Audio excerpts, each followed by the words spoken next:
people want to know how to stop the laziness, and they want to know how to stop the procrastination. The Marines have a saying, everybody wants to go to heaven, but nobody wants to die.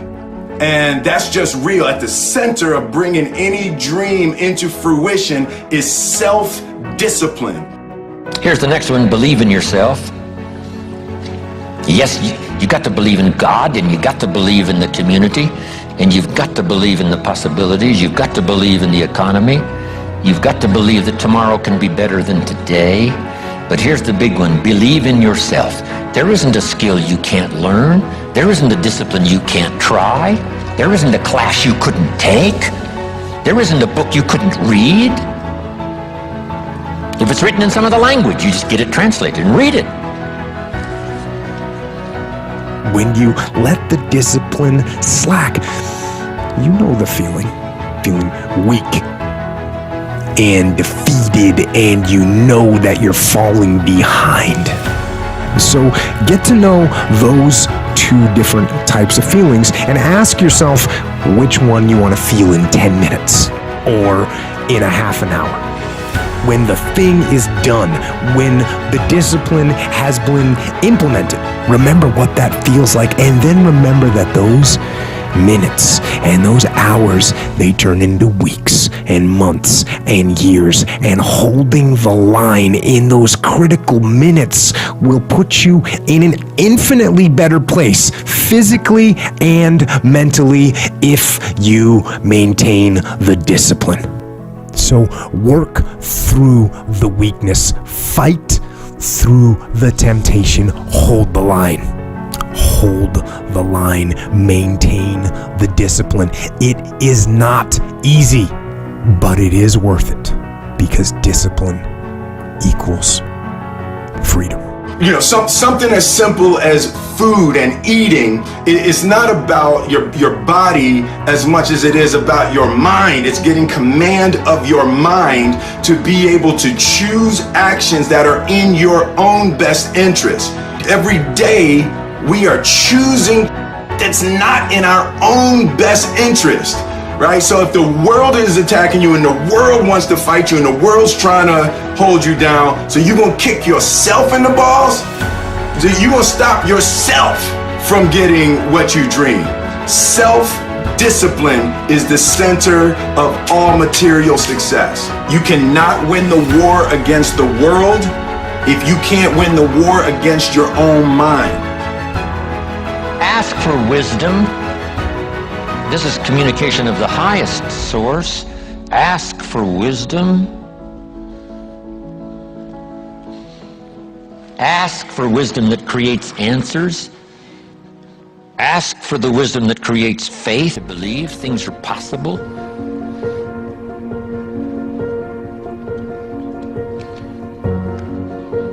In King Solomon's day, there was the dilemma of two mothers who claimed the same baby.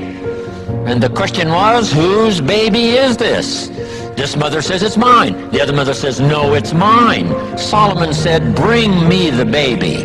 They brought him the baby, and he raised the sword. He said, I'm going to cut this baby in half and give one half to this mother and one half to this mother. And as he raised his sword, sobbingly, the real mother said, no, no, no, don't cut the baby in half. Give it to her, who was not the real mother. Solomon says, now I know who's the real mother. See, that is so wise. And the moment was such drama.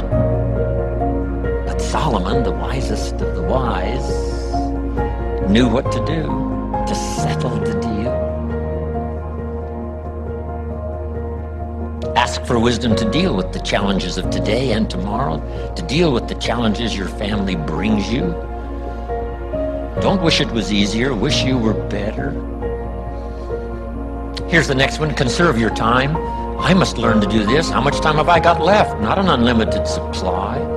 How many of these weekends can I do? Not 1,000, just a few, maybe a handful. Sometimes we get faked out. Bill Bailey says, the average person says, I got 20 more years. No, Bill says you got 20 more times. If you go fishing once a year, you've only got 20 more times to go fishing. Not 20 years. That fakes you out. I got 20 years. No, 20 times. See, that brings it right down to the real stuff. 20 times. How many more seminars like this?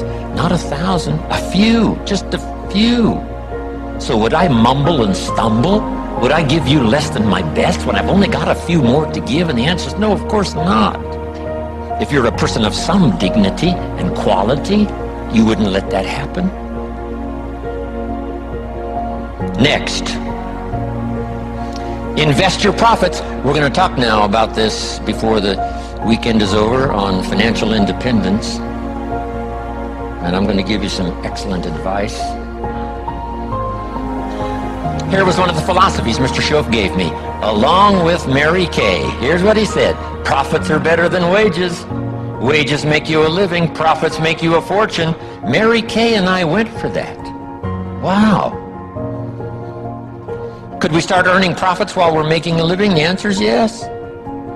I went berserk. Here's one now. Protect your family. These are troublesome times. Not that they haven't been troublesome times for 6,000 years. At school, troublesome times.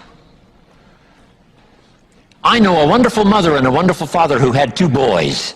In school, they went 2 different directions, and one became a model citizen and the other one went to jail. Wow. Protect your family as best you can from the hidden dangers, the lurking evil one.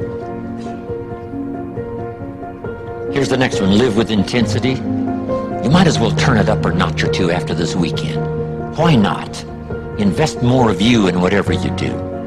Be a little stronger, be a little wiser. Step up your vitality, contribution.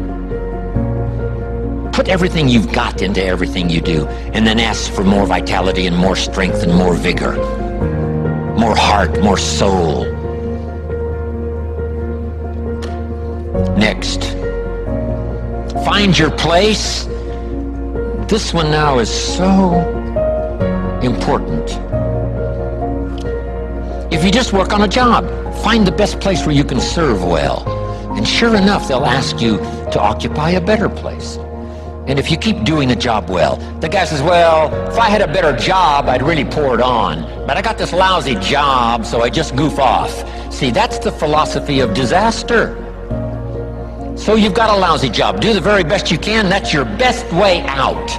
Is not to do less than you could, but to do the best you can.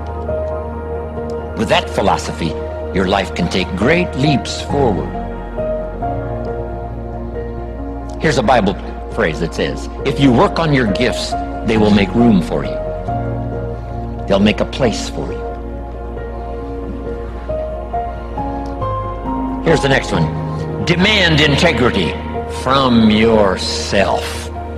You can't demand integrity from someone else. Integrity is like loyalty. You can't demand it of someone else. You can only demand it of yourself. Be the best example of loyalty, and you'll get some loyal followers. Be the best example of integrity, and you'll have people surround you that have integrity. Lead the way.